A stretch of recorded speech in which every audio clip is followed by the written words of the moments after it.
What's that rumbling I hear? It must be time for the Diesel Gala. Welcome to the Watercress line and welcome to In the Loop.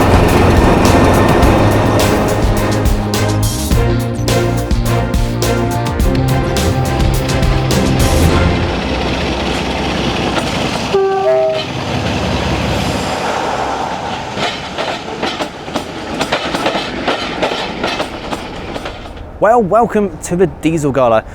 Over the 3-day weekend, we've had a fantastic selection of diesel locomotives, both reserved and mainline, running for us here at the Watercress line. It really has been amazing to look at. Aside from our fleet of diesels, we've also had the opportunity to provide brake van rides, which we've been doing up at Alton, and also shuttle services between Alresford and Ropley with visiting teddy bear. So, without further ado, let's dive in and see what's been happening this weekend.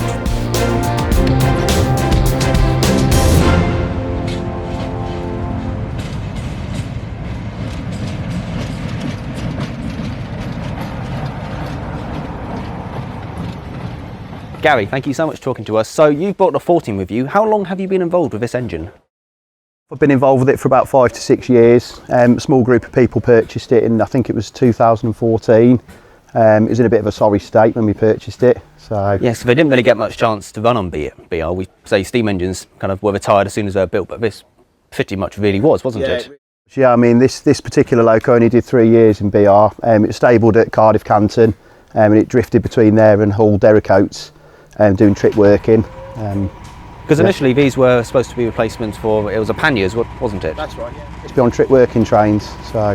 Oh, fair enough. So the cab itself is laid up, it's dual control, so that must make it quite good for shunting around and, well, as it was built for in the end. It's not as user friendly as an 08. I think 08's probably the most superior shunting engine, but this is pretty close to being able to, for visibility and stuff like that. I have to admit, yeah, the visibility in the cab is actually pretty stunning compared to quite a few, well, I would say quite a few diesels, but for a single cab engine, they're pretty sound as well. But they seem to be kind of perfect for any heritage railway just because it's sort of what they were designed for, isn't it?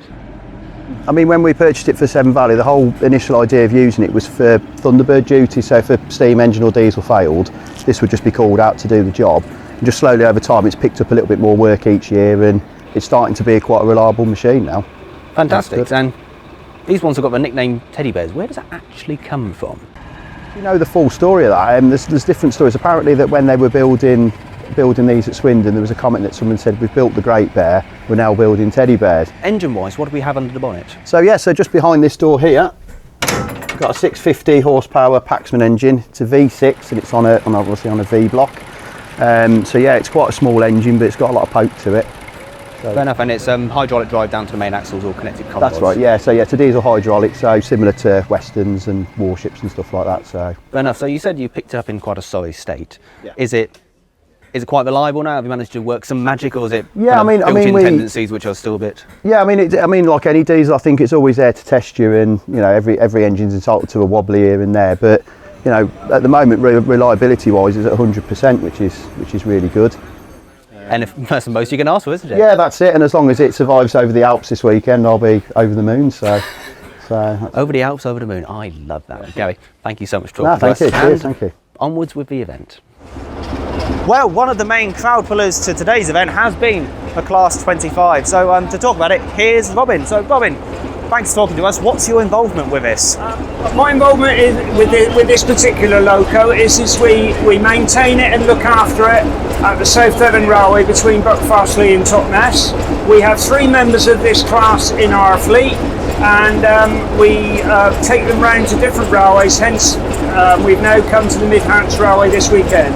They were predominantly made for passenger trains for local trip working, which was ideal in the early 60s when the branch lines needed light diesel locos like this Class 25. But later on, of course, they got superseded and they then transferred them over to freight traffic.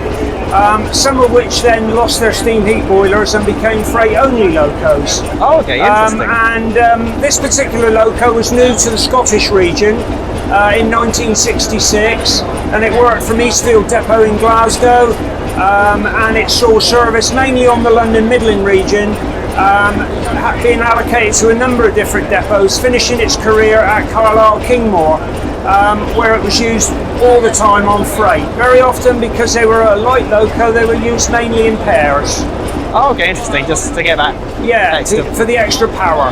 Because the B's ones, they had didn't they have braking tenders occasionally for that extra brake power they push in did. front? In the early freight days, the freight wagons had less braking capacity, and there was a number of freights that ran without any brakes on the actual wagons of the train.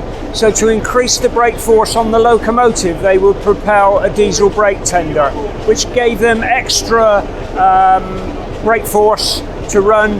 And of course they would have had a guard's van on the rear then with a guard in who would also be able to apply his brake on the rear of the train. So it's just the wagons that weren't fitted with brakes. Okay, interesting. On the side of a locomotive himself, I believe he had a nickname, was it Spluts or Rats? The nickname they called them was Rats because there were so many of them, predominantly on the Midland region and some areas of the eastern and western regions. They weren't that common on the southern region, although they did work across London a little bit from Willesden to places like Norwood. They were nicknamed Rats because there were so many of them, but also some people called them Stars, which of course is Rats in reverse. Stars is exactly the same as Rats. If you write Rats backwards, it comes up as Stars, so some people call them the Stars class. That's something I never thought about before. The engine in the loco is a Salzer engine, and it's a 6-cylinder. And it runs predominantly, which was a Swiss company, Salzer Engines Company, that was adopted for a number of locos in this country, including some of the bigger locos like the 47s and other bigger engines. Oh, interesting. Yeah. Are these quite reliable? They were very reliable in their day. They're ideal for trip working, and in pairs they would haul very heavy trains. But obviously, the advent of more modern traction, more modern locomotives, they were gradually phased out to yard shunting and trip working. Fair enough. Same story with everything else. Yeah. But yeah. Robin, thank you so much for talking to us, no and price. We'll let you get on with it. Thank you. Thank you. Welcome to Stratford Depot. Just kidding. But on the real side, we do actually have two Stratford depots denoted by the Cockney Sparrow. That's the sign of a Stratford locomotive. Nothing to do with me anyway. Shame really. We're really fortunate we actually have two 47s here, our own James Knightle GC and 47580 County of Essex, a last minute addition and really a fantastic achievement because it is rare to get a ride behind that engine on the main line, let alone a heritage railway. A little bit about the 47s. 512 of it between 1962 and 1968, and they were the workhorses of the railway. At one time by enthusiasts they were called Duffs because there were so many they weren't exactly special. Oh, how times have changed. As I said, it's rare to get a ride behind County of Essex, let alone on a heritage railway. Now if you would like to find out more about the 47s in general and James Knightle GC, then do not worry, we have you covered. For if you check the link in the description, you'll find a link to a video we made last year about this very engine. Aside from standalone diesel locomotives, we also had something a little bit different. Ben, thank you so much for talking to us. So what have you brought with you? Right, well, as you say, 4 TCs. Originally built as 3 TCs, but they've added an extra coach in during the 60s. Effectively, it's 4 Mark 1s, but with a cab each end. It allows them the ability to be pushed by other vehicles. They're not in any respect motorised themselves.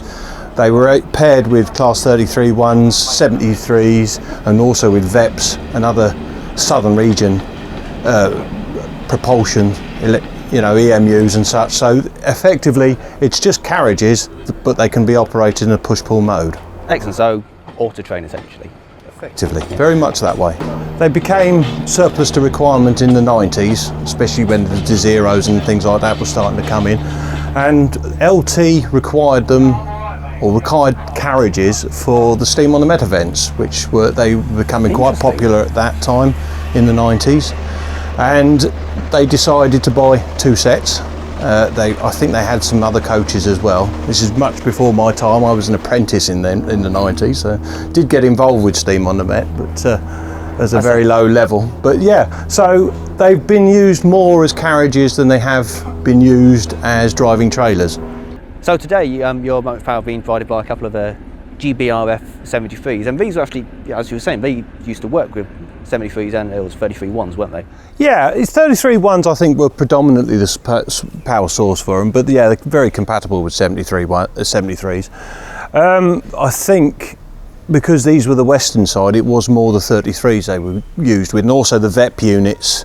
As I say, predominantly with the underground now, they've just been used as coaching stock, and for a long period of time post 2000 they hadn't seen any use at all, so they'd been stored at Ruislip Depot. It was decided, getting towards the 2013 period of time, they were looking for things to do, events to do for the celebration of the 150 years of the underground. So they were looking around at various things, and it was wondered whether these could be brought into use again. But one of the things that the idea was moved towards being a tunnel operating thing, and these can't fit, limited access in tunnels. These were predominantly used between Neasden and Amersham on the underground. We store them at West Ruislip Central Line Depot. So they can be used on the Met and subsurface areas, but beyond that they've got limited use. That's fair enough. So, it's just fantastic to see. Yeah, they were overhauled easily. The door system was added, door retention system, which makes them very usable on the Network Rail. They love that. So they've seen a lot of use in the last 4 or 5 years, usually with GB Rail freight for mainline running. I'd say it's absolutely brilliant, and it's just fantastic to see something that works its way down to the Watercress line. But Ben, thank you so much for talking to us. No problem. It's time for us to have a look at the other end of the train as well. Interestingly, after the camera stopped rolling, Dave said that the AWS, the automatic warning system in the 4TC currently in use, it's the first time it's actually been used in anger in 30 years.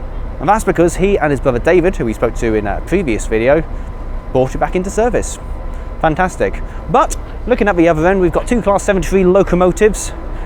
49 of these were built between 1962 and 1967. Quite a few have survived and are still working on the main line. For example, these two from GBRF. A good few of their engines also had their engines upgraded and beefed up to make them more powerful, and a few of those can actually be seen on the Caledonian Steeper, again run by GBRF, or the loco side of it anyway. There's a few dotted around on the main line, so Network Rail have a couple. There are a few based for other companies where they do Thunderbird duties, so if an engine fails, these are the guys that go out to go and get them. And when the Gatwick Express first started, these were hauling it, along with some Mark II coaches. So really a fantastic engines and still in active service, and we're so lucky to have not only two of them, but the 4TC as well. Absolutely fantastic. I have to admit, I am normally a steam fan, but this event was spectacular. The whole 3 days, night running, you name it. Wonderful. Thank you to everyone who joined us for the weekend. Thank you to you guys for watching, and we shall see you next time.